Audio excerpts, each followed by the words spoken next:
Well, as you've been hearing, Ireland has lost two hugely respected broadcasters today, Gaelic Games commentator Mícheál and Muircheartaigh and former RTÉ Northern editor Tommie Gorman. And joining us now from Sligo to pay tribute to them is former President of Ireland Mary McAleese. Thank you for taking the time to join us this evening. It's a pleasure on a Tommie, sad day. Yeah, indeed. Tommie Gorman, a frontline journalist, a witness to some of the most defining moments in this country, and also your friend of over 40 years. How will you remember him? I met him first here in Sligo 44 years ago.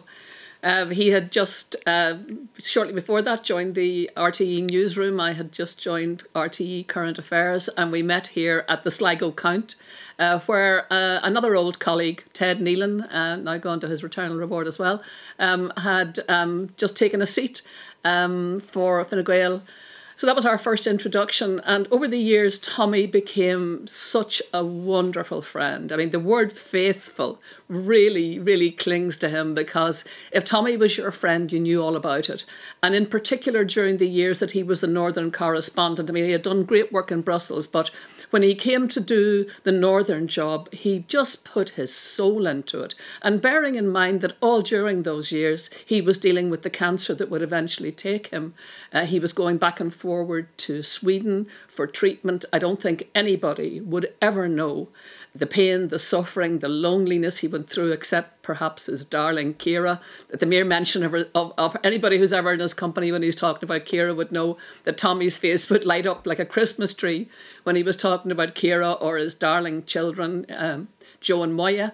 And but in those years, all those years, he was coping with really very severe illness. And if you asked him how he was doing, as I did every time I met him, how are you doing, how's the health? Never better.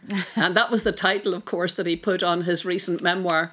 During those years in Northern Ireland, he just gave it such energy, such commitment. And today, as I was just looking at the response to his sudden death, I was really very taken by the fact that one of the first tributes we paid to him was by the head of the DUP, Gavin Robinson. Now, bearing in mind that when Tommie came to be Northern correspondent, the DUP weren't in the peace process, and they wouldn't have had a whole lot of time for RTÉ or south of the border.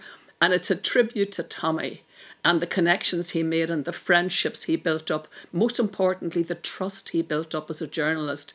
Everybody knew he was a man of complete integrity. There was no agenda with him except tell the story and do his best for the peace process. So, you know, to Ciara and Joe and Moya and all his friends in the newsroom who are heartbroken today at the suddenness of his going, I just offer my deepest sympathy to, and no, Martin and I are just, and indeed his great friend Adrian O'Neill, who was Secretary General when I was in the Áras and would be one of his closest friends.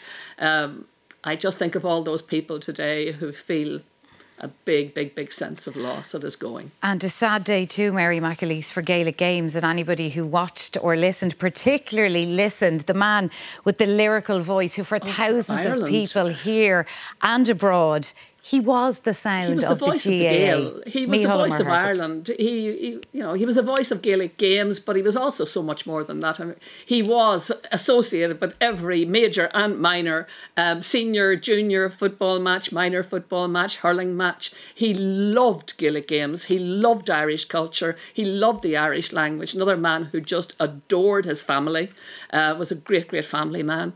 And he brought that same love of family to all the friends that he made over the years. He was a great man for including you in and making you feel special. To hear his voice, just to hear the first couple of words from Mícheál, your heart would lift. You'd feel a great sense of pride in not just in Ireland, but in the fact that Ireland could produce a broadcaster of that calibre, whose capacity for storytelling, as we know, was legendary. There wasn't a football match that he just commented on the football, or a hurling match where he just commented on the hurling. We know that. I mean, he was like Ancestry.com. He knew everybody's background. He knew every parish in the country. He had travelled to them all. In more recent years, in retirement, the phenomenal work that he did, still for the GAA, but for charities, was just quite remarkable. He spent himself, and with a smile on his face, he was. Do you see, we're talking about, interestingly, if I was to characterise both Mícheál and Tommie, they were two of the happiest men I ever knew. Oh, lovely way to end it. Isn't that a lovely thing to know people who were just so happy? It really is. Mary McAleese, thank you very much for paying tribute to two greats, and may they rest in peace. My pleasure. My pleasure. Thank you.